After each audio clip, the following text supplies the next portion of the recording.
بڈڑی دی پانڈے پاری چک کے آن لگے جدوں آقا کر اونوں چھڈ کے پوچھ دیے مائی میں بچڑا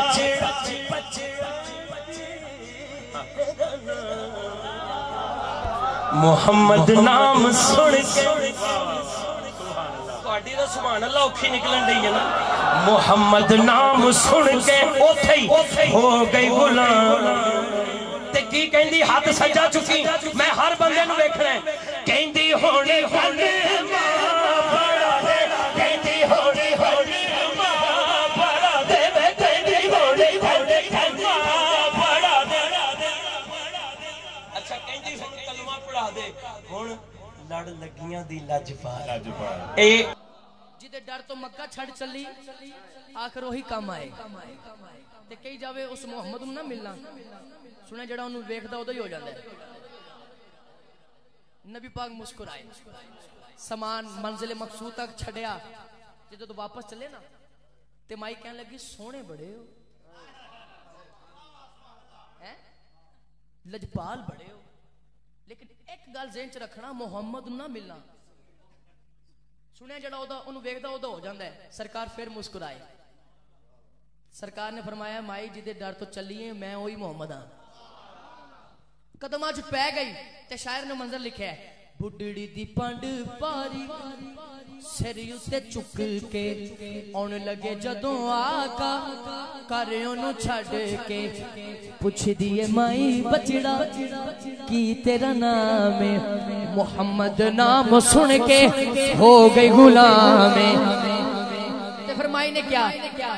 کہندی ہن کلمہ پڑھا دے او کہندی ہن کلمہ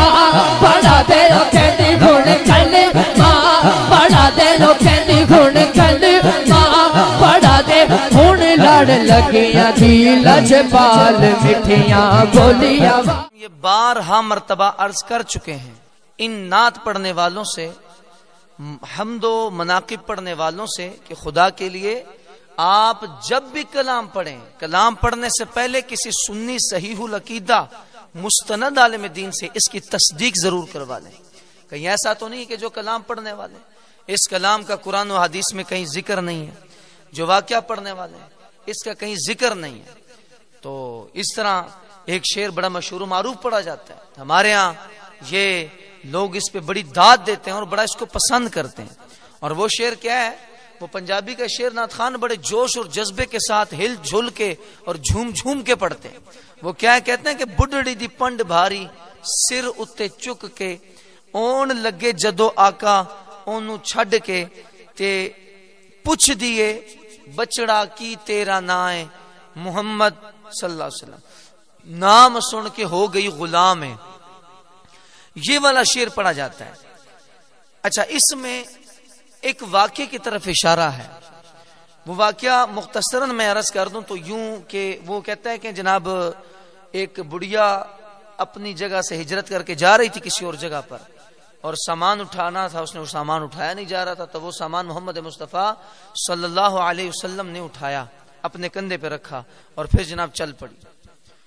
تو اس طرح مختلف واقعات بیان کیے اس سے ملتے جلتے آگے جا کے بڑھیا سے حضور پاک علیہ السلام نے پوچھا کہ بڑھیا جانے کا مقصد کیا کیوں جا رہی ہو تو بڑھی آگے سے کہتی ہے کہ میں اس لیے جا رہی ہوں کہ ہمارے علاقے میں ایک جادوگر آیا ہوا ہے استغفر اللہ العظیم لا حول ولا قوت اس کا نام محمد ہے صلی اللہ علیہ وسلم تو وہ جادو کرتے ہیں لوگوں پر تو میں اس سے بھاگ رہی ہوں دور جا رہی ہوں تو جب آگے جا کے پوچھا کہ جناب یہ میری گٹھڑی اٹھانے والا کون ہے پوچھا کون ہو تو کہا میرا نام محمد ہے صلی اللہ علیہ وسلم تو وہ بس یہ سن کر غلام ہو گئی استغفر اللہ العظیم واتوب الیہ اس طرح کا ایک واقعہ یہ سنایا بھی جاتا ہے اور یہ جناب والا اشعار کی صورت میں نعت خان بڑے جھوم جھوم کے پڑھتے ہیں میں صرف ان کے بارے میں یہ بات کہوں گا کہ یہ بڑی عجیب اور غریب بات ہے اور بہت عجیب و غریب عمل ہے جو احادیث اور سنت پر لکھی گئی کتابیں ہیں ان کے اندر یہ موجود ہی نہیں ہے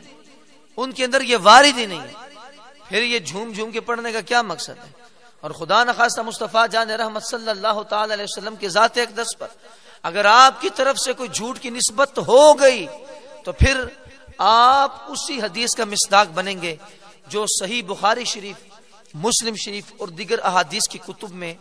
موجود ہے۔ مصطفیٰ جان رحمت صلی اللہ علیہ وآلہ وسلم نے ارشاد فرمایا وَمَنْ كَذَبَ عَلَيَّ مُتَعَمِّدًا فَلْيَتَبَوَّأْ مَقْعَدَهُ مِنَ النَّارِ۔ مصطفیٰ کریم صلی اللہ تعالی علیہ وسلم نے ارشاد فرمایا جو شخص مجھ پر جان بوجھ کر جھوٹ بولے تو اسے چاہیے کہ وہ اپنا ٹھکانہ جہنم میں بنا لے۔ حضرات محترم، اب وہ بات جو مصطفیٰ کریم علیہ السلام کی طرف نسبت کی جائے اور وہ بات موجود ہی نہ ہو تو یقینی سی بات ہے یہ جھوٹ کے ساتھ جڑ گیا تو پھر تو بیڑا غرق ہو جائے گا۔ اللہ اکبر کبیرہ۔ بہت بڑے ہمارے اسلاف بزرگ بلکہ صحابہ کرام علیہم رضوان کی تعداد